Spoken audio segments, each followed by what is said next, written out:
Sekali lagi, Salam.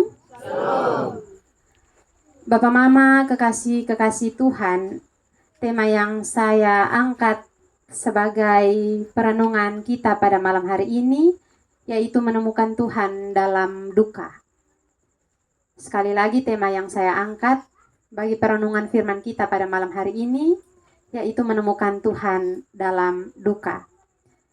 Sidang penghiburan yang terkasih, duka atau kematian, dia datang tanpa aba-aba. Tidak ada orang yang benar-benar siap untuk menghadapi duka akibat kematian tersebut. Bahkan ketika seseorang jatuh sakit dan kematiannya sudah diprediksi oleh dokter pun, tidak ada satu orang pun yang benar-benar siap ketika mengalami hal tersebut, ketika kehilangan datang menghampiri kehidupan kita. Dalam sekejap hidup yang biasanya tenang, dia bisa berubah total. Yang dulu ada bersama-sama dengan kita, kini menjadi tiada.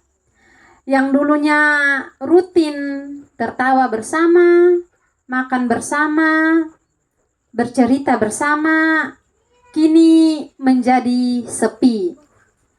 Pada saat-saat seperti itu, banyak orang mulai mempertanyakan kehadiran dan kuasa Tuhan dalam kehidupan mereka. Dalam beberapa kasus, ketika menghadapi duka, menghadapi kehilangan, dan lain sebagainya, ada beberapa orang yang mempertanyakan kuasa Tuhan, bahkan keadilan Tuhan dalam kehidupan mereka. Yaitu mengapa ini terjadi, di mana Tuhan saat aku menangis, dan lain sebagainya. Namun Bapak Mama, justru dalam duka yang terdalam, banyak orang juga yang menemukan bahwa Tuhan tetap hadir, bukan dalam bentuk jawaban yang kita inginkan supaya orang yang kita sayangi, orang yang kita cintai menjadi sembuh, tetapi dalam bentuk penyertaan Tuhan melalui sidang penghiburan yang datang untuk melayat dan menguatkan keluarga. Bapak Mama, kekasih-kekasih Tuhan, merujuk pada teks yang kita baca pada malam hari ini. Dalam kisah ini, Yesus dan murid-muridnya menyeberangi danau. Di tengah perjalanan kemudian datanglah badai yang besar. Angin kencang dan gelombang yang tinggi mulai membahayakan perahu mereka. Ini bukan perahu besar dan kuat. Dan juga sebagian dari profesi para murid sebelum mengikut Yesus, sebelum menjadi penjala manusia, mereka adalah penjala ikan. Mereka adalah nelayan yang tentu sudah pernah berhadapan dengan badai, pernah berhadapan dengan tufan ketika mereka melaut. Namun, yang menjadi kenyataan dalam teks ini, Bapak Mama, para murid merasa takut dan mereka kemudian membangunkan Yesus. Kalau begitu, mungkin badai yang mereka hadapi pada saat itu bukanlah badai biasa. Kalau mereka sampai panik, itu artinya situasi yang mereka hadapi saat itu memang serius. Dan yang mengejutkan Bapak Mama, di tengah situasi yang serius, di tengah badai yang begitu besar, dan kemudian membuat para murid takut, Yesus justru sedang tidur di bagian belakang dari perahu. Murid-murid tentu merasa ditinggalkan oleh Yesus meskipun dia ada bersama-sama dengan mereka karena Yesus sedang tertidur. Mereka kemudian membangunkan Yesus dan berkata, "Guru, tidakkah engkau takut atau tidakkah engkau peduli jikalau kita binasa?" Dalam keadaan takut, mereka meragukan perhatian dan kasih dari Yesus. Namun Yesus bangun dan menenangkan badai itu hanya dengan berkata, "Diam, tenanglah." Lalu ia menegur murid-murid karena ketakutan mereka dan kemudian mempertanyakan iman percaya mereka. Di akhir cerita, Bapak Mama, murid-murid mulai menyadari bahwa Yesus bukan sekadar guru. Dia adalah Tuhan yang berkuasa atas alam semesta, bahkan atas angin dan gelombang sekalipun. Bapak Mama, kekasih-kekasih Tuhan, keluarga yang berduka, serta anak-anak, dari perenungan firman Tuhan pada malam hari ini, saya mencatat beberapa hal penting yang sekiranya bisa kita pelajari, bisa kita renungkan bersama-sama. Yakni yang pertama, bersama Tuhan pun badai bisa tetap datang. Bersama Tuhan pun badai bisa tetap datang. Banyak orang yang berpikir bahwa ketika hidup bersama dengan Tuhan, berarti hidup akan selalu tenang. Beriman kepada Tuhan berarti hidup tanpa masalah, hidup tanpa badai.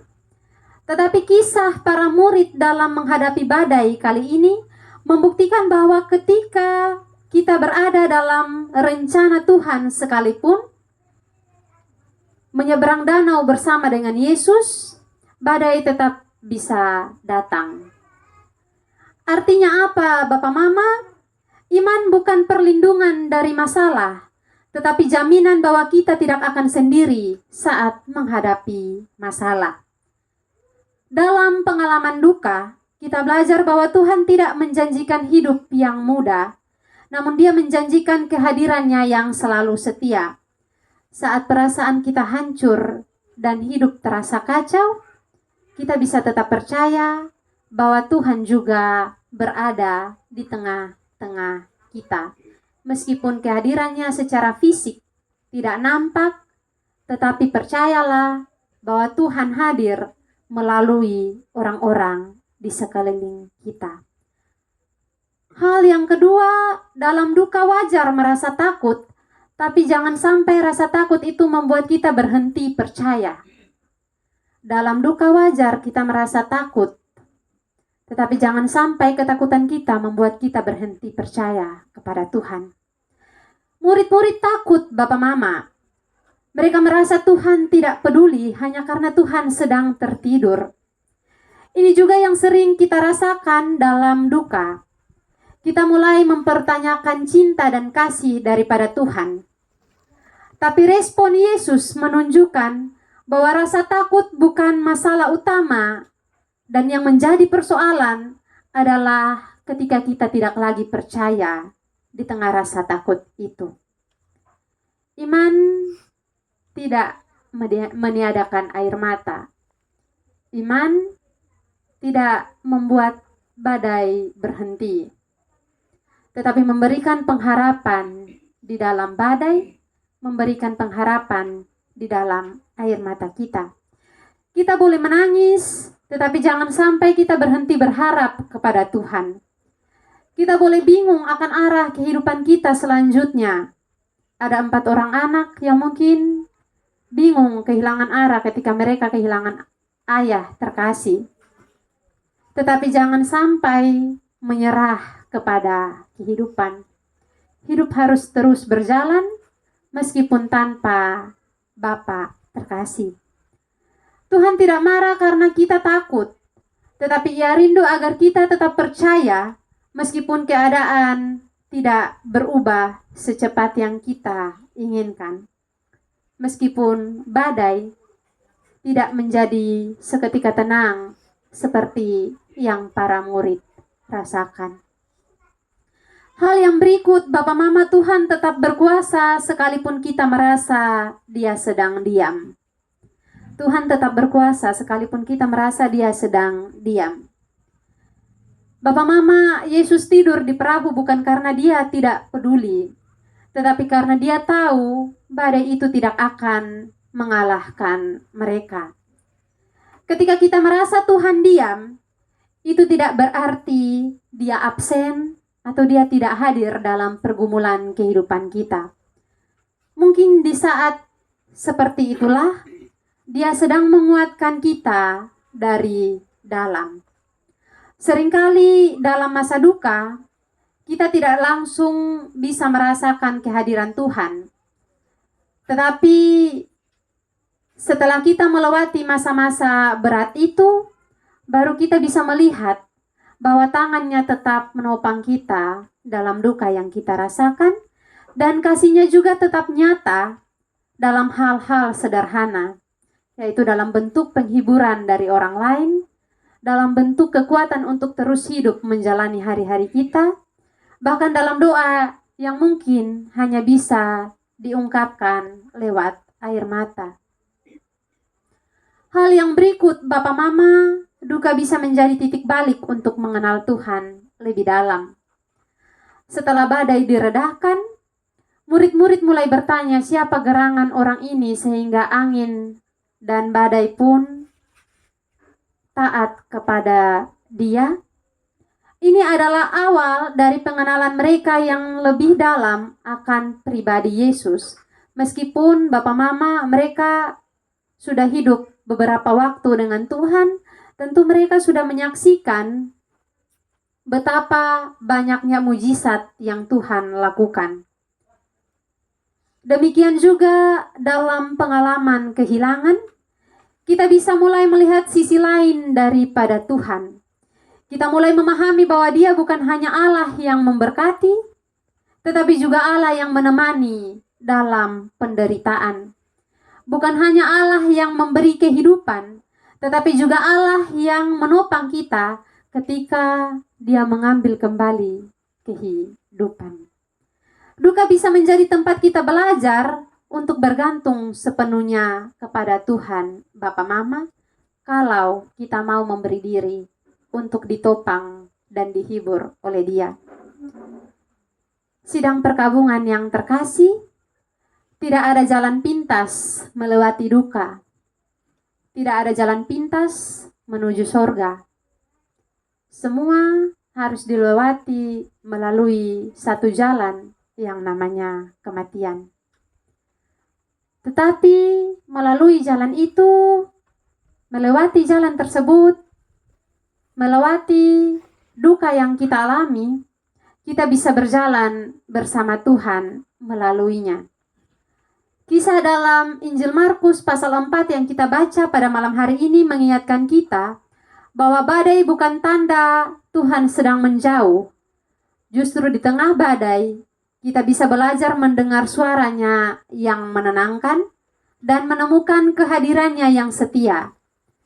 Tuhan tidak selalu melenyapkan badai dengan segera Bapak Mama, tetapi Dia selalu hadir, dan dalam kehadirannya selalu ada aksi nyata daripada Tuhan. Dan dalam aksi nyata yang dilakukan oleh Dia dalam kehidupan kita, ketika kita menghadapi badai, percayalah kita akan terkagum-kagum dengan aksi tersebut. Meskipun kita harus dan mengalami serta merasakan badai terlebih dahulu, tentu di akhir kita akan dibuat kagum oleh kasih dari Tuhan. Dan itu cukup Bapak Mama, cukup untuk membuat kita mengenal Yesus lebih dalam. Bahkan lebih dari cukup untuk menjadi pengalaman iman bagi kita.